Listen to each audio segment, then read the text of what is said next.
hold your hand and I think examine. that's a 30. They hold your hand and examine brother. Not too much. They appear to intuit the connection between you. But they definitely want to examine it more thoroughly, probably from a magical perspective. You know, in the same way that when you use detect magic, you need to examine the aura in order to understand the nature of the item. That being said, when this one grabs hold of your hand, you feel a touch weak.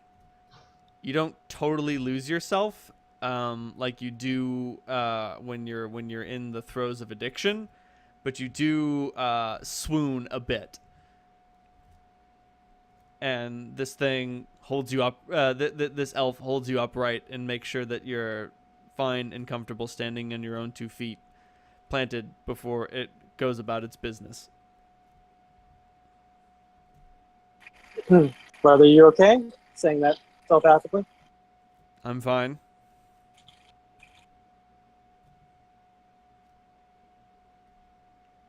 I sense no wrongdoing. And you do understand that he has some pretty powerful senses. That being said, the perfect seems satisfied.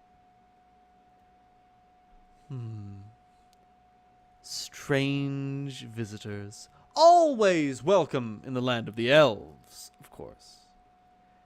Good luck in your errand, Salandra ou Atriel. And the one who speaks turns his back on you and walks back toward the tree of red leaves, as the two who inspect walk backwards alongside them until eventually they disappear from sight.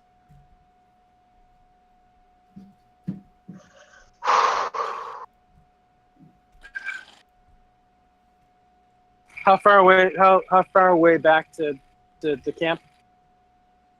It's a couple hours away. Yeah, actually a couple hours away. Fuck. Feel like living dangerously? Always. Teleport.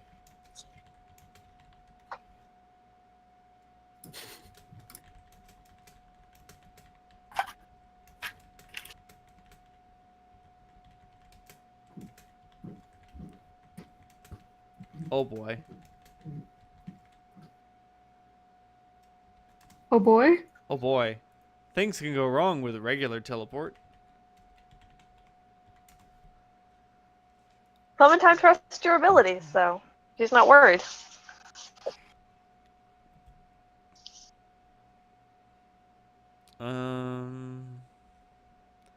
Familiarity, you are... Probably studied carefully in this one. I would say studied carefully, not very familiar. You haven't seen it casually, you have been there. Roll a D percentile and consult the following table. Okay. Alrighty. And everything goes according to plan. Poof. There is a crackling sound, a smell of ozone, and there you are in the camp. Fuck! Whew! Oh, I want to try that. Oh, man. That was great! Good job! Yeah, I'm kind of glad. Like, I have this twig get in my arm. Fuck. Yeah, don't worry about it.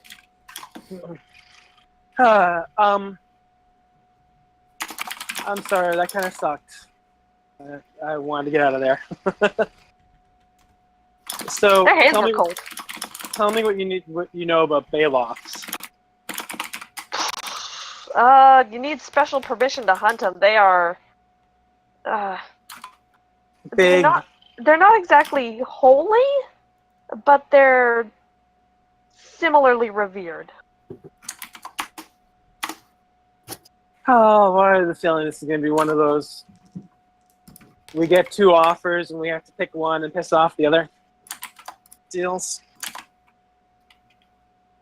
Well, So- I'm not pissing off the druids.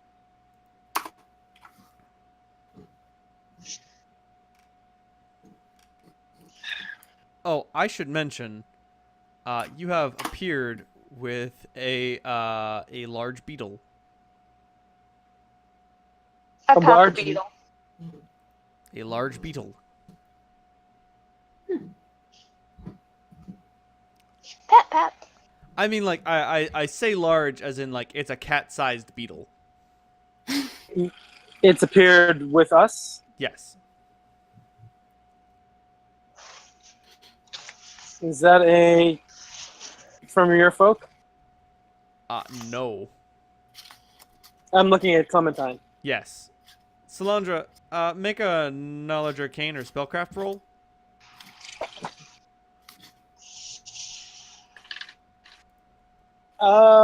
30 something.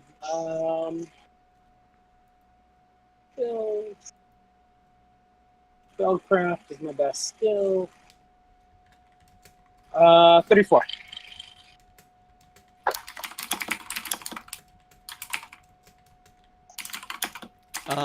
You are familiar with this sensation. Aziz made you train with it one day. And you understand to the untrained eye, your teleport spell was simply a teleport spell. Everything went off without a hitch. But to your scrutinizing ogle, you're able to realize that you have been the subject of wild magic. Oh dear. Basically, there's too much magic in your magic. And now casting arcane spells is just making things happen. That being said, the beetle doesn't seem to be ill-natured. It's just a large fire beetle. Clementine, you recognize it immediately as a fire beetle. Oh, he's not a bad guy. Huh. Is this gonna keep on happening? Are you asking me or are you asking Clem? I'm asking you in terms of the arcane, this wild, the implications of wild magic. Dude, man, you don't know. Ooh.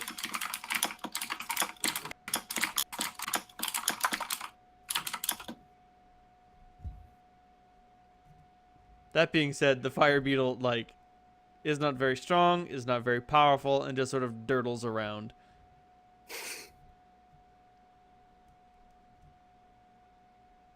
Can we just walk around him? Oh yeah, I mean, like, it's just a big cat-sized beetle.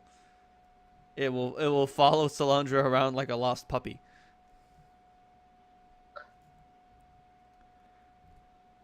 I think he thinks you're its mom. Fire beetles can fly. They have resistance 5 to every element. I'm sorry, just acid, cold, electricity, and fire, not sonic, and not force. Because they are vermin, they are immune to mind-affecting effects, and they are luminescent. A fire beetle glows in a 10-foot radius, like a very fine torch. That's cool. That being said, it has 4 hit points. It's a CR 1/3. Don't sneeze on him. Fragile. So this is sort of like a temporary familiar. It's not a familiar. You don't have the familiar's bond with it. 1 second.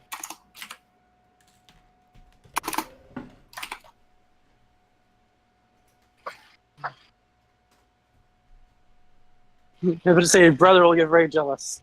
It's more like a summoned creature with no duration. I look at it perplexedly. Well, that's interesting. Guess I'll write a paper. Do I say I'll do detect magic and see if I can sense any continuing effect of this wild magic on me beyond the beetle. Nope. Huh.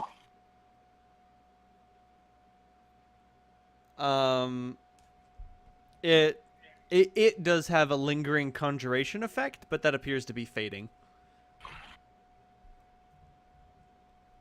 Well, Clem, do we need to talk to people then?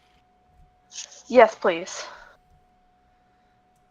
Do you need to send a messenger? Either that or scrying, and messenger will probably be a better bet. About to say, Clem, you understand that scrying on the sanctum is impossible. Do you have a Very. contact you can send a messenger to?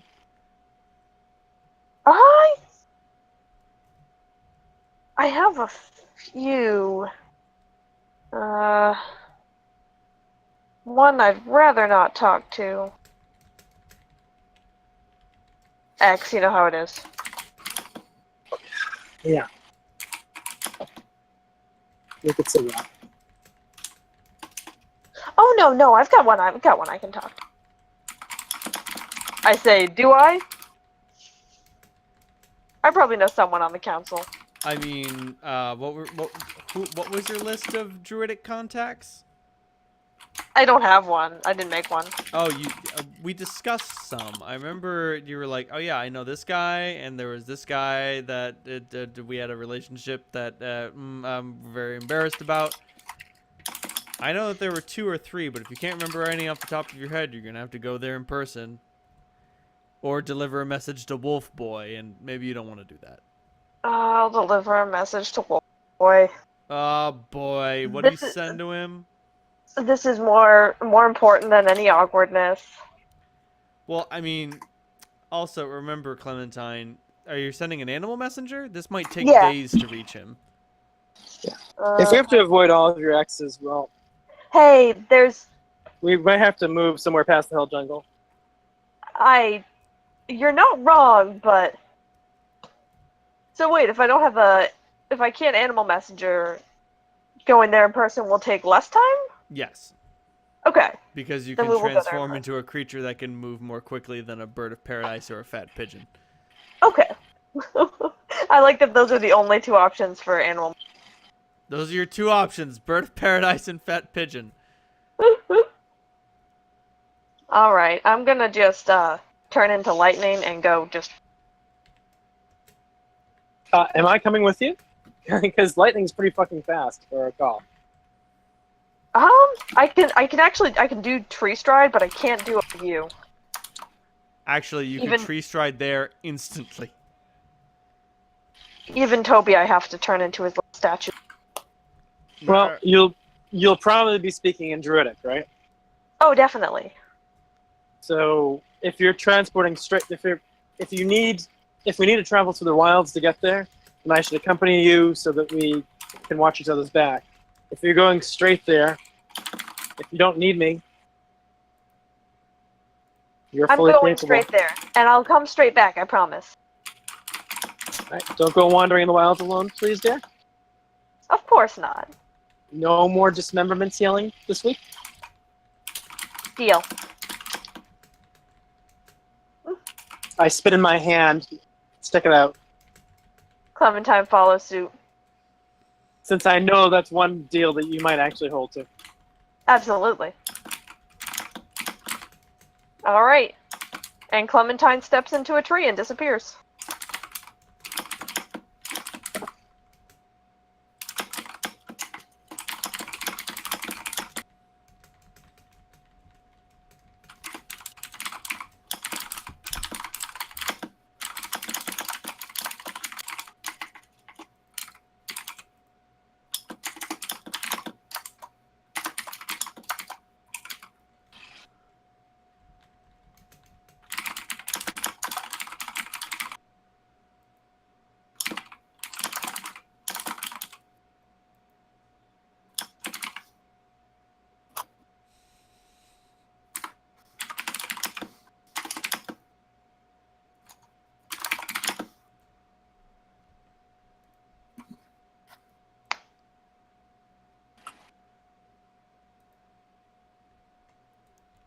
Yo, what's up? It's time for druids.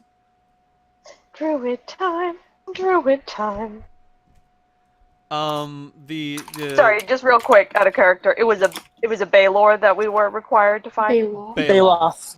Baelofs. Baelors Baelor- are gigantic demon monsters. I was like, that's a giant demon. I don't think that's what we want. About to Yeah. say, the elves are not sending you to fight a fucking Balrog. Yeah. Baelor, there you are. CR, very nasty CR20 critters. I think Baelofs, I'm sorry, I think Baelors are only 21, but Pit Fiends are 23. Yeah, a little out of our price range. Quite Yeah. a ways out. I was looking at this thing and like, Jesus Christ. Yeah, a I'll take the Baelor, Dragon Emperor instead, thank you. yeah, Baelors are 20, and I think Pit Fiends are greater. Oh no, Pit Fiends are also 20. I guess they even Yeah, I think in Pathfinder they're very equivalent. as opposed to two different strengths. 3.5, where they were, as I recall, one of the now I don't remember, but one of them is more powerful than 3.5. In D&D, Pit Fiends were always a bit more powerful for some reason. They still are in 5th edition. I think Baelors are 19 and Pit Fiends are 20 in 5th edition. Goddamn Pit Fiends. But yeah, the Council of Druids is it's always in session, and many druids from throughout the realm come here, present their problems, seeking advice and wisdom, and then go on their way. But like as you grow in power, the ease of which you may approach the druids increases. So like the very fact that you have the ability to cast Tree Stride means that it's strange. The more able you are to handle your own problems, the less likely it has you need to get here, and yet the easier it becomes.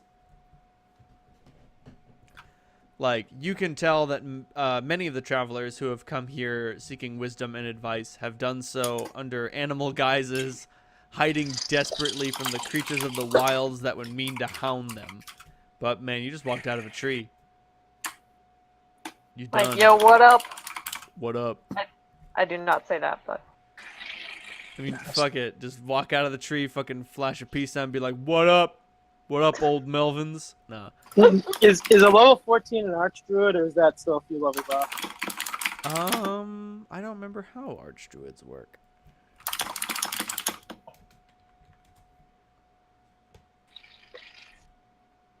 Saurian Shaman, baby Jesus. Hello.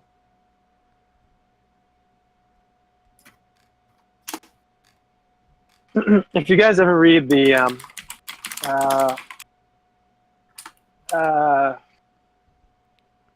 God.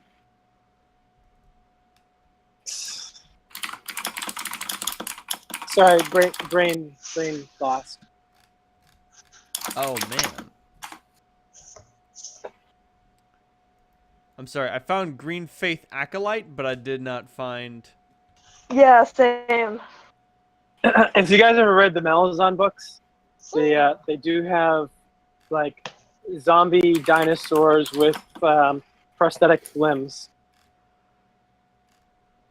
I suddenly have to read these books now. Yeah, they're pretty wacky. They're really good, actually.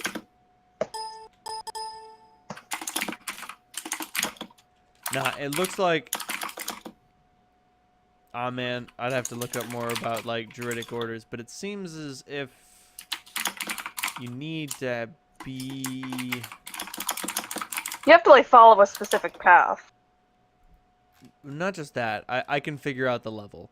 So, 3rd level spells comes at level 5 plus 8. You need to be level 14 or greater in order to be able to challenge the Archdruid in a formal contest for control of the Druidic Council. No, thank you. I do not want that leadership. Also, you would probably lose. That too. But, like, I kind of imagine that a lot of druids don't actually want that power. Like, I just want to kind of go and hang out in my tree. I mean, like, Crazy George definitely wants that power because he wants to guide the way that the world has grown and involve excluding humans. But, like, he's already failed 2 times, and if he fails one more time, like, he's not allowed to challenge again. He's biding his time. Oh, he's biding his time. He's got to wait for the right moment. That being said, like there are various tales of how the challenge has occurred. Sometimes there's a challenge of spells. Sometimes there's a challenge of unarmed combat. Sometimes there's a challenge of animal combat. Sometimes there is a challenge to riddles. Good. There have been challenges of games. There have been challenges of wisdom. There have been challenges of debate. And I've got to say, the challenge of riddles, that only happened once, and it got fucking ugly.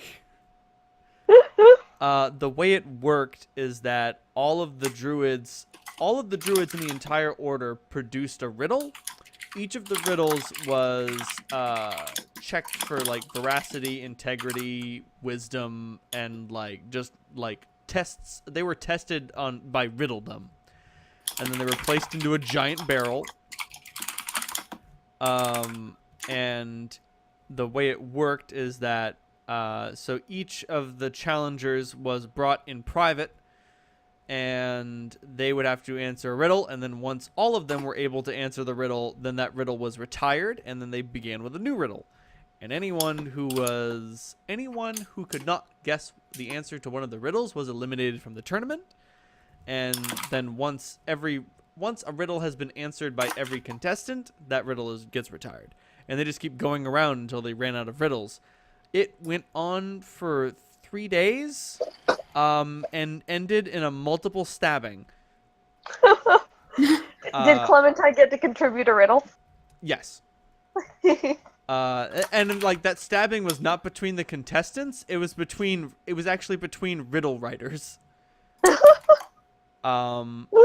Druids take their riddling very seriously. It's basically our currency. It's your fucking currency, dude. And like apparently someone did you put your name in the goblet of fire? No. Somebody added a riddle to the bowl in the middle of the ceremony that had not been checked for veracity because their riddle had been expelled for not being a good enough riddle, so they put it back in, and that motherfucker got stabbed. He wasn't exiled from the order, and he wasn't killed, but he was grievously maimed over a riddling contest. Here's the bitch of it all. Like his riddle wasn't even chosen. Like after the winner of the contest ascended to the top and became the head of the council by succeeding in the riddling contest, they checked over all of the riddles that remained just to be like, oh man, these are some sweet riddles, and somebody found the riddle that had been removed and they remembered who had put it in because you're dealing with a bunch of fucking crazy old druids, and hence the stabbing. Anyway, druids. Let me find my random druid name generator.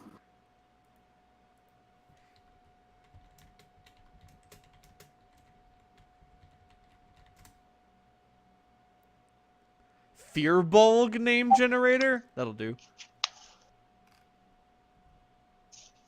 Oh wow, we got Eferon, Umemenor, Petrek, Trineros, Mortaris, Raloidark, Wastrain, Kelquin, Sylvan, and Fawarin, among many others. But you just start catching up, and they're just like, "Oh, hello, Clementine. How are you?" Etc. Etc. So on and so forth. Wolf boy around? I don't ask that. I'm just kind of surreptitiously answering. Nice, Dave.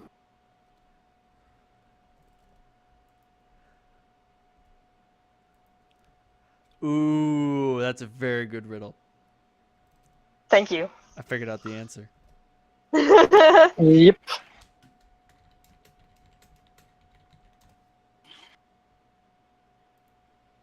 Yep.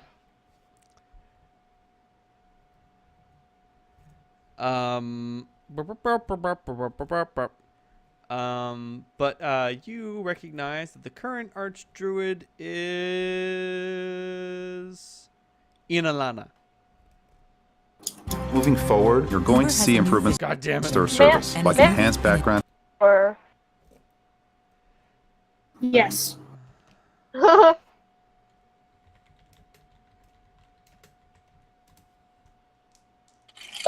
me roll on the random Pathfinder race generator. Inalana is a half elf. A half elf. A male or a female half elf? Female half elf. Female half elf. Inalana. Was she Archdruid when last I was here? Yes. Okay. Archdruid generally tends to shift between a series of powerful druids. Like there are like generally 3 or 5 that are at the top of the ladder, and it generally cycles between them. So she'd probably charitably be called a mongrel by my people.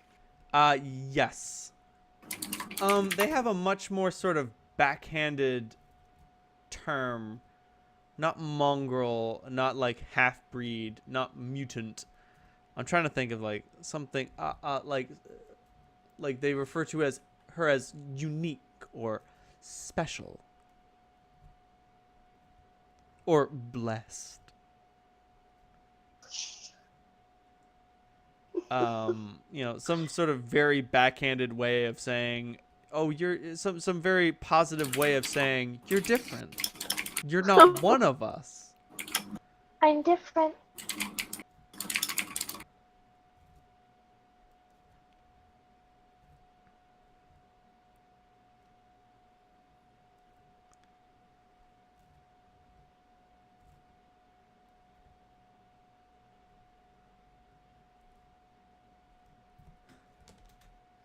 Ooh, it just occurred to me, things with Clementine going to see the elves might have gone really, really badly. Because she's part drow. Yeah, Yep. I forgot all about that until it's like, oh yeah, she's a mongrel too. Oh crap. But remember, they did examine her, and they did let her go. Yeah.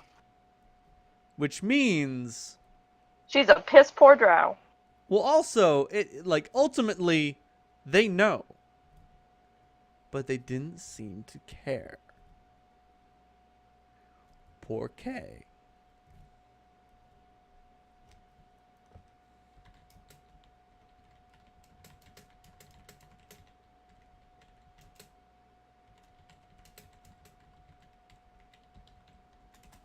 Clementine doesn't know the customs of the elves well enough to know that they care about them. I mean, you know that you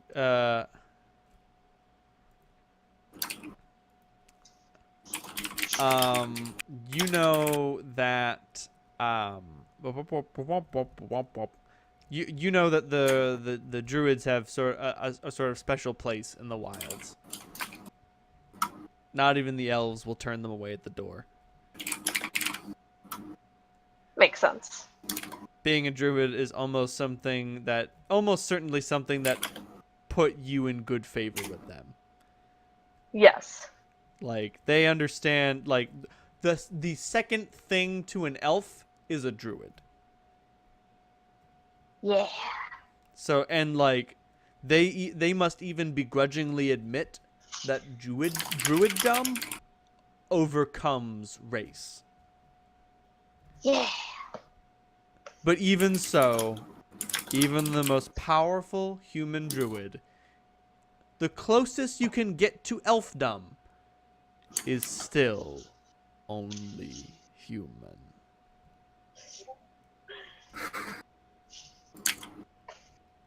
Anyway, the druids are all hanging out. Inalana is attending to a very nervous gnome. I patiently wait my turn. Sounds good. The gnome is very anxious and sort of like in awe of Inalana, and she's like, "No man, don't worry about it." And you can't exactly overhear what transpires between the two, but the gnome looks very much relieved before she leaves. I give her a smile as she goes. She nods and waves, says, hello in Druidic, and heads off. Oh man, isn't it great? It's just druids everywhere. I can just speak Druidic as much as I want. It's refreshing. Feels good.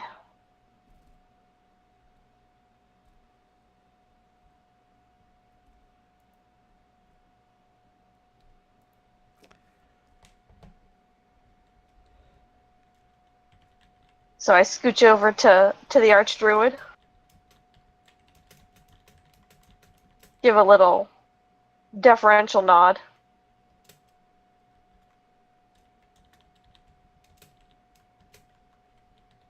Sorry, I'm writing things. Oh no, no worries. I'm taking up all your boys' RAM. That's okay. I imagine Holt has some things to say with Bowman. A few things.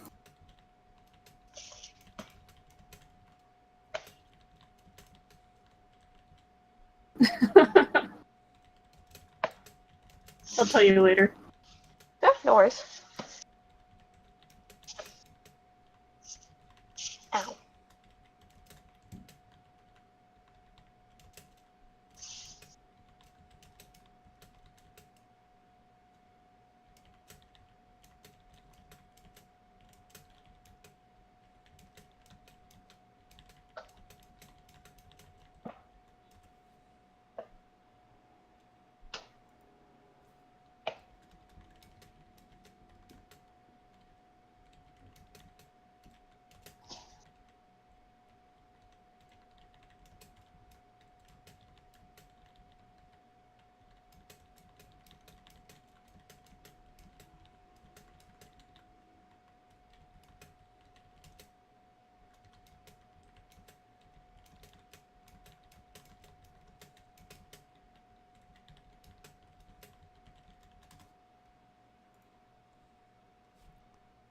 Now then. Clementine, it's been so long. Too long. Too long indeed. But I can understand why you haven't come to us. Because you have been busy. Yeah. Did you...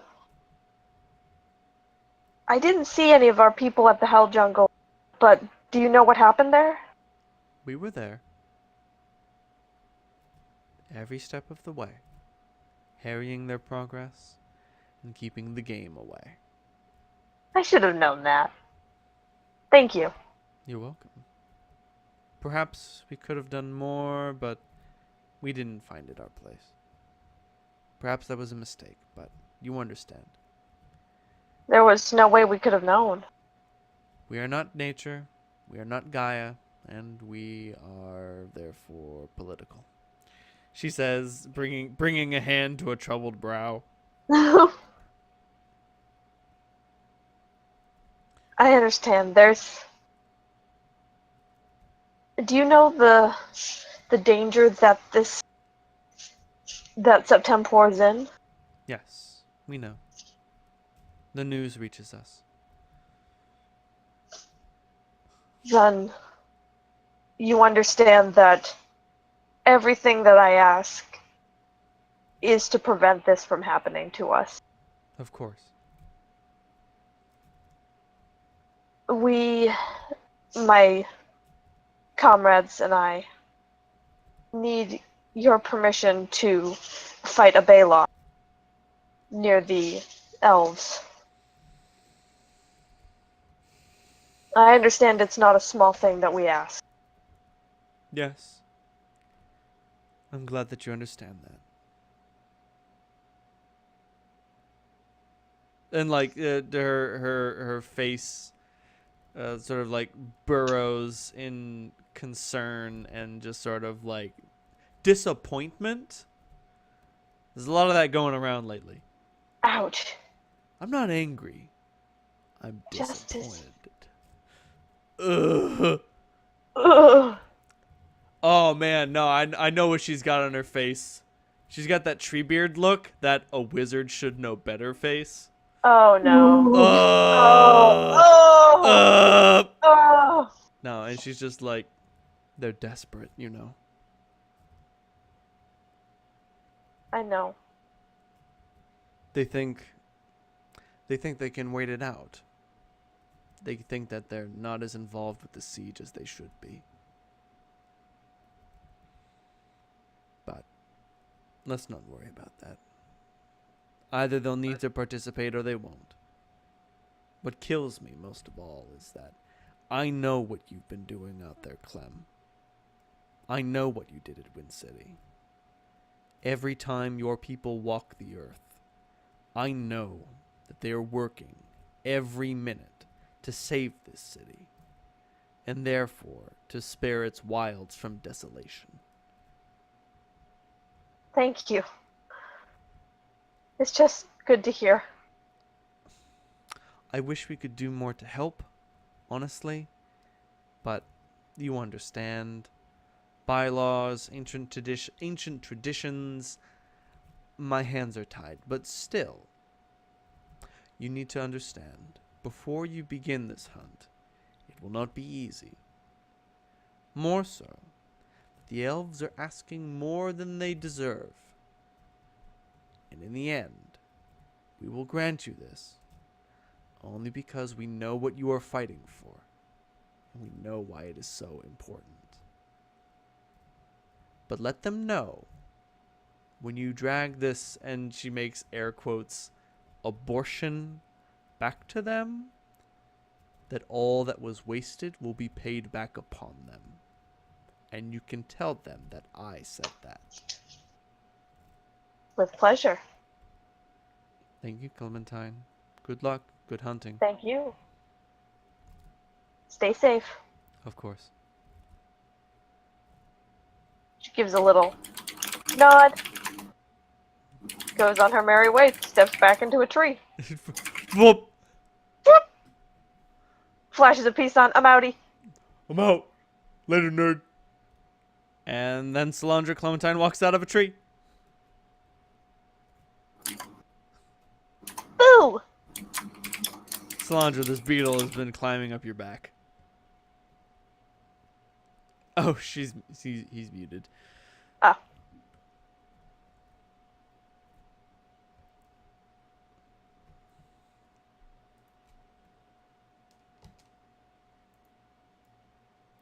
Damn thing. Off, down. Oh, hi, Clem. How'd it go? Good. We've got the permission to hunt the Baloth. Fucking awesome. And, I hope that the elves speak one of the languages I speak so I can deliver the Archdruid's message. I can translate if needed. You I have a could, feeling but that they're it'd be so dicking us satisfying around. to speak it myself. They might speak common. Clementine, you feel that the words will come to you in time. Fair enough. When you deliver an Archdruid's message, motherfucker, they will understand it. They will know. And you will understand that my name is the Lord when I lay my hands upon you. So I have the feeling that the elves are dicking us around a bit. Oh, definitely. But if that's what it takes for both men to get out safe, I'll fight that fight. Well, to tell you the truth, I am kind of in the mood to kill something. I know that sounds bad, but I don't know what I'm in the mood for.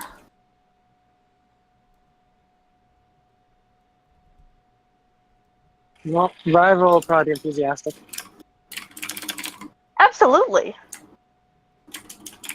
And that will make me feel better. Let's go give him the news.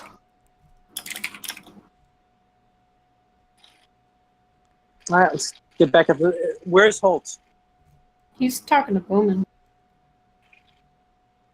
All right, they seem like they're in an intense conversation over there. It's fine. It's winding down. Yeah. If you come over to the tent, then like conversation's basically over. I mean, that being said, like what you come in on is like an old man talking to an older man, and they're both like on the verge of tears.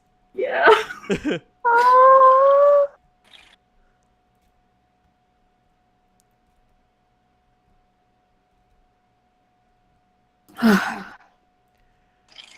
It's not like it's those manly tears. No. Yeah. It's Are you calling not yet 40 Holt an old man?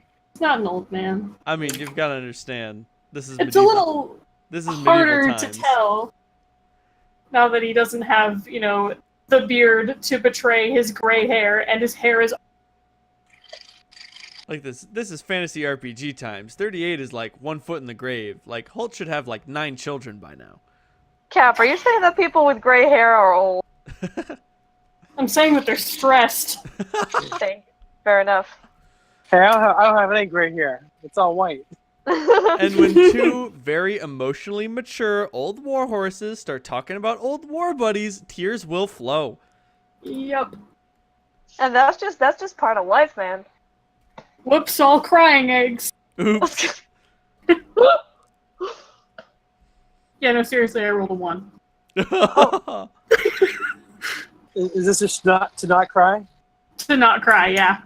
Try not to cry. Cry deeply. Cry. We'll try not to drown.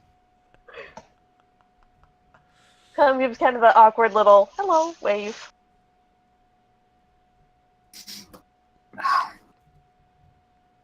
Fuck. Those sulfuric acid tears start falling again. Oh no, the black liquid ennui. Yeah. Sulfur smells better. As you two enter, Bowman gestures to the tent flap and just cries out in a big, laughy voice, "Were you two born in a barn? Don't you know how to knock?"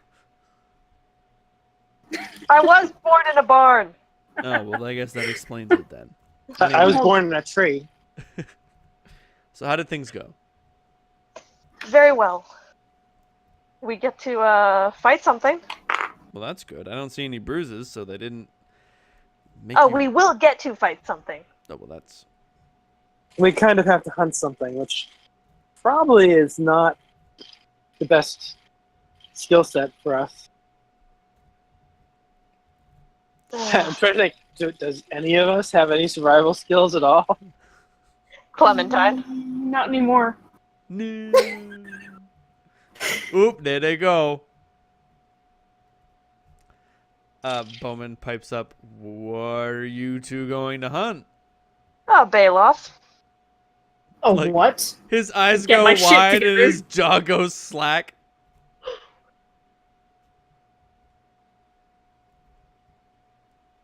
They want you to hunt a what? A Bailoff. Well, I've got some good news. You don't have to hunt it. You just have to wait for it to come to you and then eat you.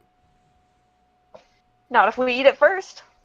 I don't think you understand. Bowman. I do. Okay, I'm just saying. We are permitted to poach one every 15 years, and it takes a party of over 100 to take one of these beasts down. I know that you and your group are powerful. I'm just saying. These things are dangerous. They don't have claws. They don't have teeth. They're made up of them.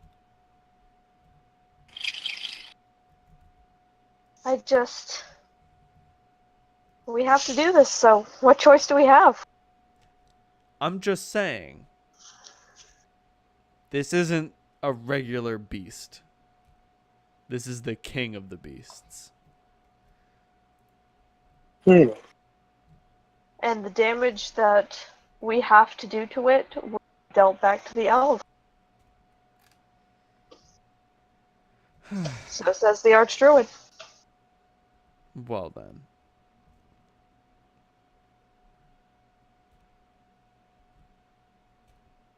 I'll tell you this much. It's faster than it looks. Thank you. We're on a timetable, unfortunately. Of course. And the only thing that brings the timetable into line is if we do this. Otherwise,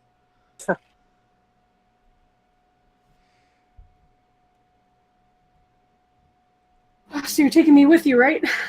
Of course. this is going to be a group of activity. All As hands big a on group deck. as we can manage. Good. I could stand to fight something. Where'd Rivo get off to? I'm sure he'll be kicking his heels at this. He, disappeared. Oh, that's not good.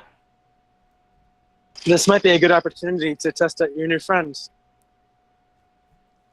Look to the gun on my belt. What do you say, buddy?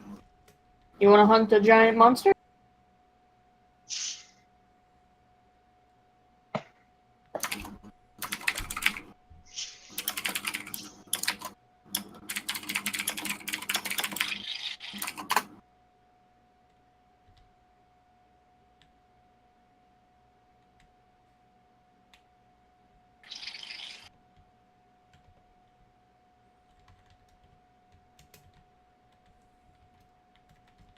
Oh, fuck. You know, I should be concerned about the fact that we're hunting a giant monster, but I'm more bothered by the fact that I feel like I'm getting more fucking elvish every day. Look, just because you had to speak Elvish for a little bit doesn't make you more Elvish. It doesn't make you less Elvish, but... Sorry. This whole being fucking nice to people I fucking can't stomach is driving me crazy. Yeah, that's weird. Sorry I didn't recognize you at first. I was still really... She says as if she is not still really fucked up. Unfortunately, it's something we need to be able to do, so I just didn't realize the strings. Always strings, Clementine. Always. Holt kind of flinches and like puts a finger in his ear and he's like, "Yep, she's very enthusiastic about this." I thought she might be. Just be careful. I think the shielding on that thing is damaged. Yeah, we'll cross that bridge when it comes to it. I'll be fine.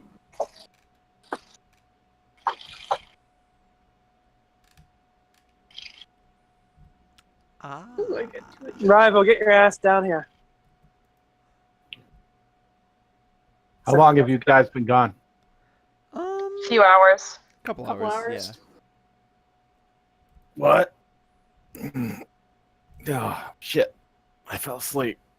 I ate a cow and was tired. Well, grab your old gear. We're gonna need it.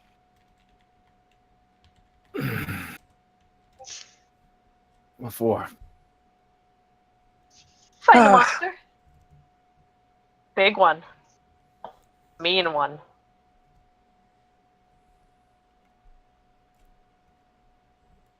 One of those fucking, in order to get something, you have to do something situation. I wasn't gonna tell him that part. She says in a stage whisper. Otherwise, he thinks we're just doing random crap for the sake of doing random crap, and I'll piss him off too.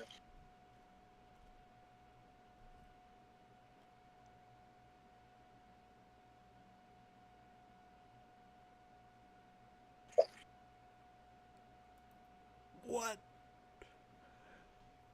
Oh, a little one.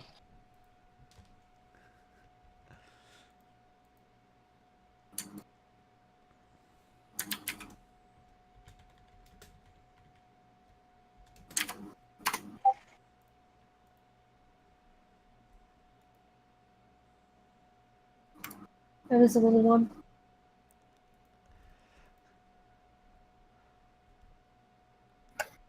I take it the one of these never ended up in the arena. No. This thing would not fit in the arena. The foreshortening on that image is not very great. Like, No, so essentially, is this something that would have been in folklore? oh yeah, definitely. You got me on that one. The half-orcs talk about the Baloth. The bounty that it protects is the bounty that it is.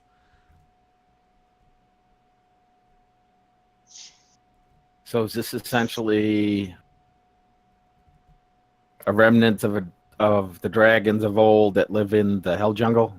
That's a very good question. If you want that to be the version of the legend that you were told, that would make perfect sense. All right. So what is the bounty from these things anyway, Clementine? I've heard people talking about it. What is it that you can get out of these things? Everything about it.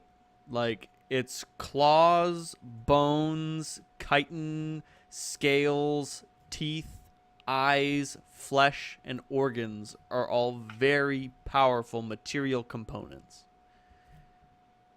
Do I know of any spells relevant to them? You know that spells are irrelevant to them. They have a powerful spell resistance. Oh. And Clementine, you're aware of that. Okay, good. Also, they resist a lot of the elements. They're immune to cold, and they resist some of the others, although, unfortunately, your dodgy memory prohibits you from remembering exactly what does what. Also, they're not stupid. This is not a mindless beast. It walks like a beast, but it thinks like a man.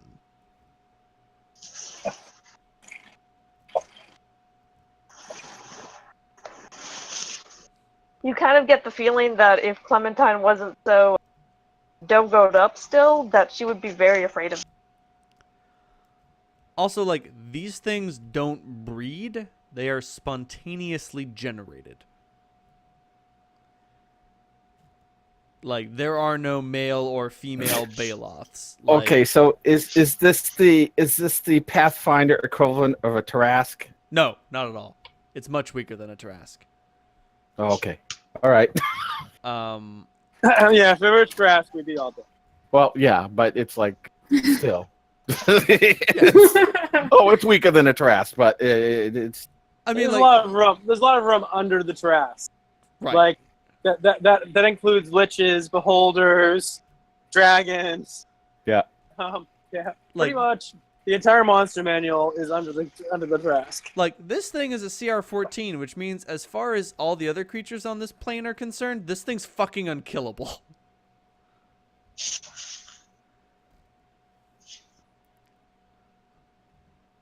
Oh, wait. Hull, do you remember the legend I told you about the fucking hunters? Uh-huh. Yep. What was it exactly? I don't remember. Don't they come to die fighting this thing? Yes. Yeah. Basically, like, the greatest threat to the Baloths that Holt is aware of is, like, a hunter that has gone through his entire life hunting all that walks in Septemport. Like, the Baloth is the final hunt. Often, like, those who, hunt dangerous game for sport lay down their guns or their bows or their bows or their blades long before they face the Baloth. But, I mean, like, just before they face the Baloth, but eventually they are called toward it like a siren's song, and they lead the hunt against them to kill it or die. The most dangerous game. It is the most dangerous game.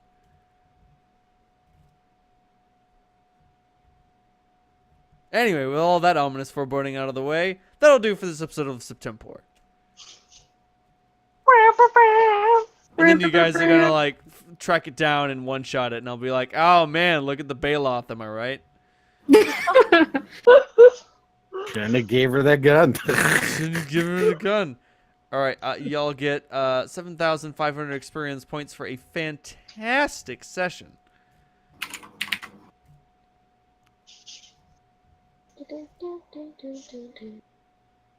Did everybody have a good time?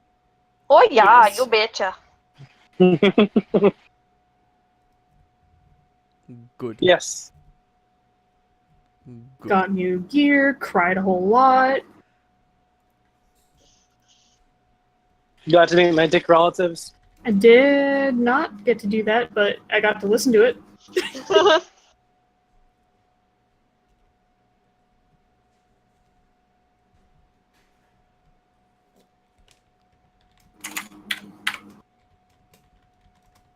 Creeping ever closer to level 50. Ever closer. What's level 15? Level 15 is at 425,000. Okay. Damn.